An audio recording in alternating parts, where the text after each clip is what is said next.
Now, if you take your cursor to the launcher and use 2 fingers on the trackpad to basically right-click on an item, you can see you have several options here. You can unpin them, you can open in a separate window, a separate tab, or you can hide it from the launcher. You can even maximize them to full screen. Now, you can also move them around, so if you tap and hold on any one of them, using 1 finger here, you can move them around in that launcher.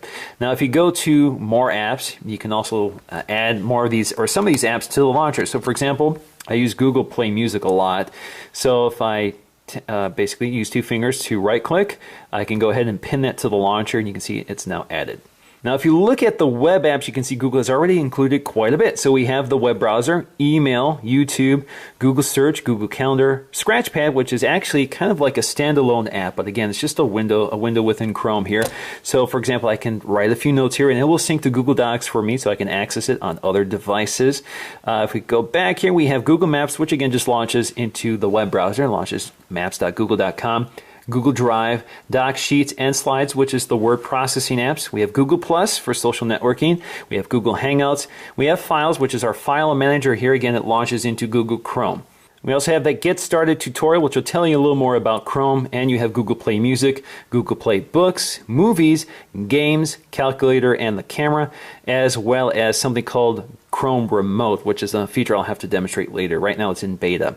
So if you look at, for example, Google Play Music, you can see again, it's not quite like iTunes or anything like that. It launches into the web browser here. So here I have my entire music library, which is the same library I access on my Android devices.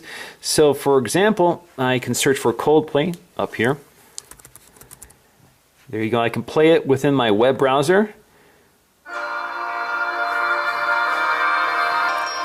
Now, as you can see, I have my media controls right here, which appear within the tab itself. So if I add another tab here, you can see I'm going to have to jump back to it to get to that. But I can also jump right back to the launcher. So if I go to Google Play Music, it takes me right to that tab.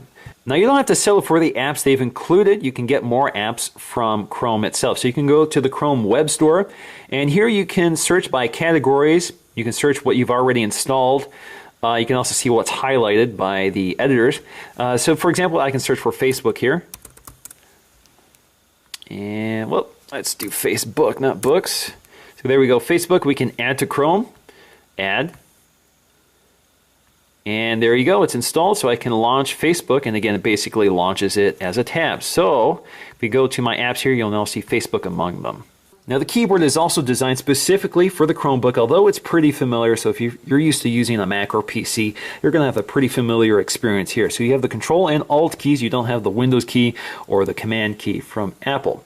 But you have similar functionality here. So for example, I tap the URL bar here and do Control A, it selects the text for me. I do Control X, it will cut it. Control V to paste it. And then you have all of these similar controls for underlining, bolding, Control Z to undo things. So pretty familiar overall. Now up top we have our function keys for the Chromebook. So for example, we have the back button for navigating back in the web history or forward. We also have a refresh button to refresh the page. We also have a full screen button, which full screens the web browser here.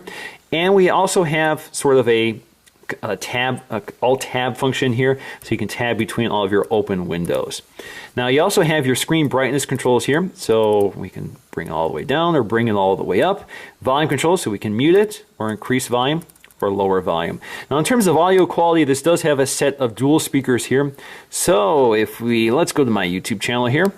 And a 650M. Now overall, the speakers are pretty loud, pretty clear, but there's not a lot of depth there. They're kind of muffled, it's kind of tinny, so it's not the best sounding speakers you're going to get, but again, it's a very thin, lightweight, portable, so it's better than I expected. Now in terms of the trackpad experience, it's actually pretty good and pretty familiar if you're a MacBook user. The experience is just about similar, so it's very precise, very accurate. So you have your multi-touch gestures, so you have 2 fingers for scrolling, you have 2 fingers for right-click. And that's about it. You don't have a lot of gestures here, but it works pretty well. You also have the left click and right click if you want, but I prefer to use the gesturing instead. Now the keyboard also feels pretty familiar if you're a MacBook user. There's a very little travel here to the keys, so it's not the best experience around, but it's kind of what you've come to expect with a very thin, low-profile laptop.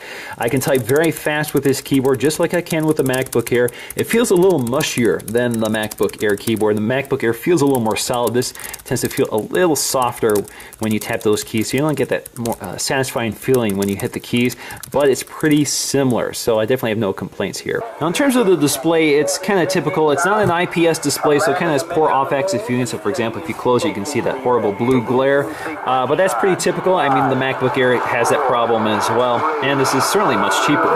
So overall, I'm pretty impressed by the display. I'm pretty impressed by the speakers as well, so this makes it a pretty decent video player. So if you're interested in playing back movies, it's pretty good, although it tends to be a little choppy here, at least playing from Google Play.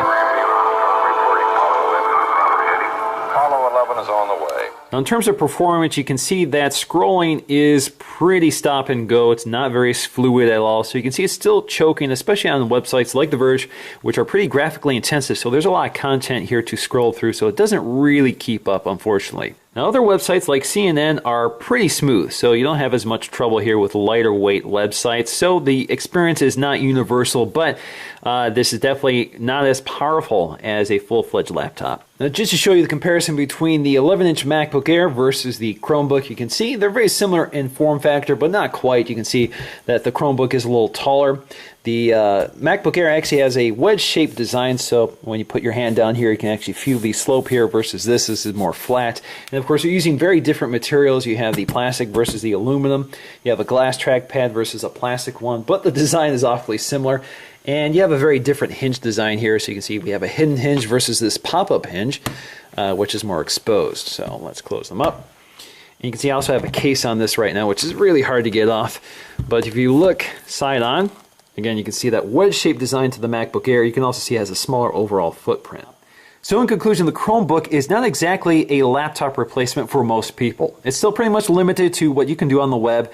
And at $250, it's not the bargain you think it is, because, for example, you can run out and get a $300, $400 laptop, which may not be very good, but at least you have a lot more breathing room for apps, so you can install more powerful apps than this one can handle, because it basically runs through the browser. So if you can run Chrome on any computer, you can do what this thing can do.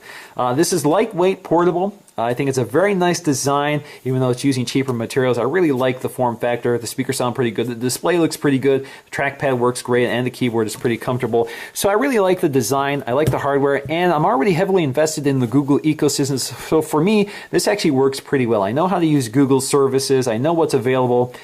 So for me, it actually works pretty well, and I don't need my laptop to do very powerful things because my desktop that's what my desktop is there for. So I think this is best for people who are going to treat this as a secondary computer, who can rely on the web for most of their services, so you don't have to be disconnected for most things. Now, if you're going to consider this as a laptop replacement, you should also consider whether a tablet could be your laptop replacement, because they have similar limitations, although architecturally they're very different. So with a tablet, you have apps.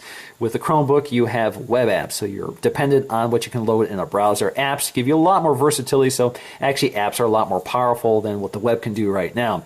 So in my opinion, I think a tablet is more powerful, so just attach a keyboard to it, but it's also a lot more expensive.